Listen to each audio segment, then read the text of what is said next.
सोने की कीमत इतनी बढ़ क्यों रही है? क्या दुनिया को डॉलर पर भरोसा नहीं रहा? दोस्तों, एक समय था जब लोग गोल्ड को सिर्फ गहनों और शादी ब्याह के साथ जोड़कर रखते थे, लेकिन आज गोल्ड की कहानी पूरी तरह बदल चुकी है। दुनिया की बड़ी बड़ी इकोनॉमीज, सेंट्रल बैंक्स और बड़े इन्वेस्टर सबकी नज़र गोल्ड पर है, लेकिन सवाल है आखिर ऐसा क्यों?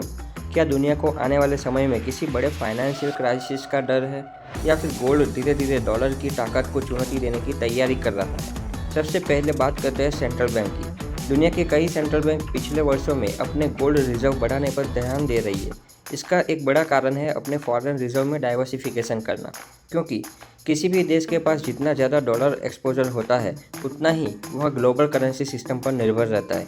और यहीं से गोल्ड की कहानी इंटरेस्टिंग हो जाती है। गोल्ड किसी एक देश की करेंसी नहीं है, किसी सरकार की बैलेंस शीट पर इसका भरोसा निर्भर नहीं रखता।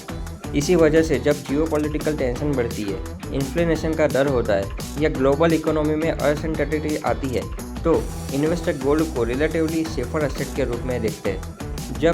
अब जरा भारत को देखिए। भारत में गोल्ड सिर्फ इन्वेस्टमेंट नहीं है, यह हमारी कल्चर, ट्रेडिशन और परिवार की वेल्थ का हिस्सा है। लेकिन भारत में गोल्ड की कीमत सिर्फ इंटरनेशनल गोल्ड प्राइस से तय नहीं होती। डॉलर रुपी एक्सचेंज रेट भी बहुत महत्वपूर्ण है। अगर रुपया डॉलर के मुकाबले कमज़ोर होता है, तो इंटरनेशनल मार्केट में गोल्ड की कीमत स्थिर रहने के बावजूद भारत में गोल्ड महंगा हो सकता है। अब सबसे बड़ा सवाल, क्या गोल्ड की कीमत आगे और बढ़ सकती है? इसका जवाब कोई भी निश्चित रूप से नहीं बता सकता, क्योंकि गोल्ड की कीमत कई फैक्टर्स पर निर्भर करती है। यूएस इंटरेस्ट रेट, डॉलर की strength, inflation, central bank buying, geopolitical tension और ग्लोबल इन्वेस्टर डिमांड।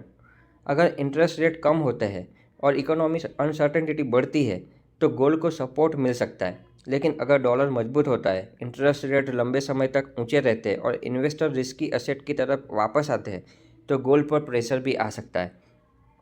इसलिए गोल्ड को से देखकर सिर्फ एक सवाल नहीं पूछना चाहिए कि गोल्ड कितना ऊपर जाएगा, बल्कि सवाल ये होना चाहिए, मेरे पोर्टफोलियो में गोल्ड की कितनी ज़रूरत है। क्योंकि इन्वेस्टमेंट में सिर्फ रिटर्न कमाना ज़रूरी नहीं है, अपने पैसे को अलग अलग रिस्क से बचाना उतना भी ज़रूरी है। गोल्ड आपके पोर्टफोलियो में डाइवर्सिफिकेशन दे सकता है, लेकिन इसका मतलब यह नहीं है कि आपकी पूरी सेविंग गोल्ड में होनी चाहिए। फिजिकल गोल्ड, गोल्ड ईटीएफ और दूसरे गोल्ड इन्वेस्टमेंट ऑप्शन में अपने अपने फ़ायदे और लिमिटेशन है। इसलिए इन्वेस्टमेंट करने से पहले चार्जेस, लिक्विडिटी, टैक्सेशन और आपके फाइनेंशियल गोल को समझना जरूरी है। और एक बात हमेशा याद रखिए, जब बाजार में हर कोई एक ही एसेट खरीदने की बात कर रहा हो, तब इमोशन से नहीं, कैलकुलेशन से फैसला लेना चाहिए। आज गोल्ड सिर्फ एक प्रीशियस मेटल नहीं है, यह ग्लोबल मार्केट फाइनेंशियल सिस्टम में एक स्ट्रैटेजिक एसेट बन चुका है। और आने वाले वर्षों में सबसे बड़ा सवाल शायद यह नहीं होगा कि गोल्ड कितना महंगा होगा। सवाल यह होगा, क्या दुनिया अपने फाइनेंशियल रिजर्व में गोल्ड की भूमिका को और बढ़ाने वाली है? अगर इसका जवाब हाँ होता है, तो गोल्ड की कहानी अभी तक ख़त्म नहीं हुई है। अगर आपको global economy, gold, stock market और इंटरनेशनल फाइनेंस की ऐसी ही आसान इंटरेस्टिंग जानकारी चाहिए, तो चैनल को सब्सक्राइब जरूर करें। मैं मिलता हूँ आपके अगले वीडियो में और बड़े फाइनेंशियल सवाल के साथ। धन्यवाद।